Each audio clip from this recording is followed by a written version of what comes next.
What's up guys, Caleb here, and today I'm going to be reviewing the LEGO Statue of Liberty set from the Architecture line of sets. This set costs $120 in the US, has 1,685 pieces, has 17.5 inches tall, which makes it the second tallest architecture set ever. First tallest is the Empire State Building. It was actually so tall I couldn't fit it on like my more normal filming thing, and so you guys are gonna see a bit of the carpet, so I'm sorry about that. I just couldn't get, I couldn't get the background big enough to make it, so I just put it against the wall, put it on the ground. So that's how this review is gonna go. My other architecture review I did was I reviewed my San Francisco, and that got like over 40 views and over 5 likes, so thank you guys so much for that. So I figured I'd review my only other LEGO architecture set.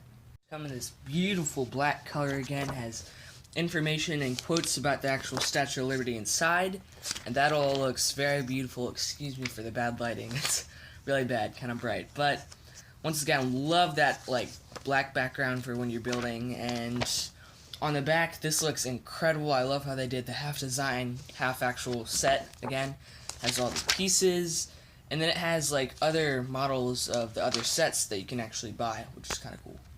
And here is the actual Statue of Liberty itself.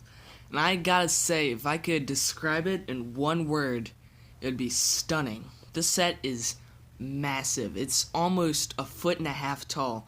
Definitely one of the taller LEGO sets. And it is actually the biggest LEGO set I own, with like 1,600 pieces. It's a lot of pieces, and it all works out. It looks magnificent. Like when you walk in the room, it's the first LEGO set you're gonna see. You're not gonna see the Aston Martin, the architecture thing. This is the very first set you're gonna see because of its height and just how beautiful it looks. This looks stunning.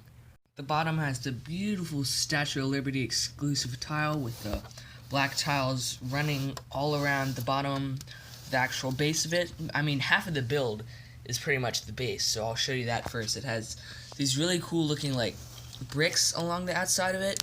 It's got the entrance there, and for the stand of it, it's actually the exact same on all 4 sides, which made it a pretty boring building experience. I don't know why I thought it'd be a very interesting build experience, but it's literally the exact same thing on all 4 sides, except for the Statue of Liberty tile. And so that made building it somewhat boring, but overall it looks like really, really nice once you get it done, right?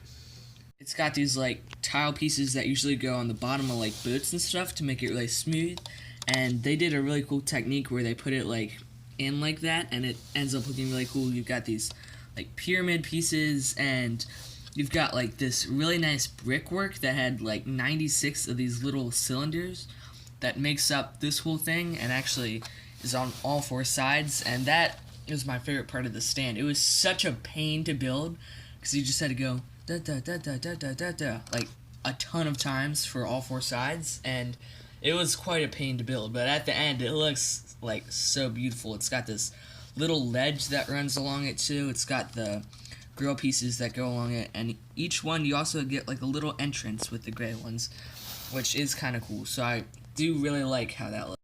Near the top, you have a balcony with like exits out. I really like how they made like just a little roof on top.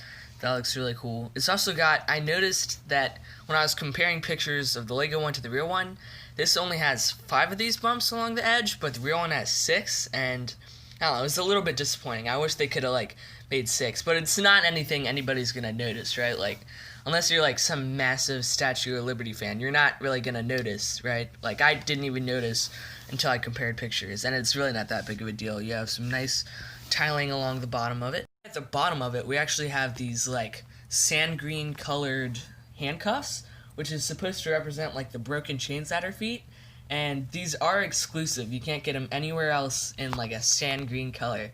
And I think that's so cool how they actually made like broken chains at their feet with this exclusive color of handcuffs. They did a really good job of making it look like your dress is actually like flowing up her. That looks really cool. It just all blends together very smoothly. You can see she's actually holding like the book here. You can kind of move that side to side. There aren't really any big play features of the set, which is okay because I mean this is definitely one of the display models, right? You're not going to be playing with this again. on the back, you actually get this like leg that I didn't even notice was on it, but they actually include one of her legs kind of sticking out. It flows up to the back of her again. Her crown has 7 of like the Unikitty horns, and once again an exclusive sand green color. You can actually like flip that up and make it look like she's getting blown away by the wind, which is kind of fun. That's not really a play feature of the set, but it does look a little wonky if you don't have all the like pins line up right. And my least favorite part of the set is the face, because they just use this Nexonite shield and once again an exclusive sand green color, but it just looks so like bland. Like the rest of the model looks so like stunning and spectacular and like really good looking, and then you get to the face and it's just boring. Like there's no detail or anything, it's just blank. I mean, I've seen like mocks where they'll switch out the face with some like other pieces to make it look good, but I don't know, the face just always looked kind of blank to me, which is disappointing. Her right arm is attached to her shoulder, and you also can kind of jiggle that back and forth a bit, and at the top you do have this really, really cool golden hair. This be if I didn't actually try it on a minifigure, right? This minifigure isn't actually included in the set, I just borrowed it from my collection, and I just put the hair on it. It's also an exclusive color of gold. That looks really cool. So that's what they use for the torch that makes it look like it's flowing, and on the back it goes like that. But it ends up looking really cool. I love how they did the torch in this like brilliant gold color. While the outside might look tan and boring, on the inside it's actually insanely colorful. There's all this color, and these 2 Technic red rods run all the way up to about here in her dress, and so that's what holds it and makes it all so strong. But it's very colorful on the inside and just leaves it bottom on the outside, which I think is fine because nobody's really looking at the bottom. So at the end of the day, should you buy the Lego Architecture Statue of Liberty? I would say, heck yes, go for it. This set is massive. Like, this is my tallest set. It would hardly even like fit in the camera and still fit in the background at the same time. It's been a hard review to film because it's so all over the place. But overall, this is a really, really incredibly detailed set. From like the littlest bits of it to like the actual statue itself, this set is incredible. The only things I dislike are the face, that's an ugly looking face, and overall it's just kind of a boring build because it was the same thing on all 4 sides and then you just built the statue. So overall, kind of a boring building experience, but once you get it done, it looks really, really good. I gotta say, like, this is something that will impress some of your friends and stuff. I'm going to give this set an 89 out of 100 just because of the face and the boring building experience. But overall, I think this set is definitely worth it. It's one of the better architecture sets and one of my favorite sets that I own, so you should probably pick it up. This is Caleb, sign off for now. See you later. Make sure to subscribe. And my podcast is coming out soon, so keep an eye out for that. See you later.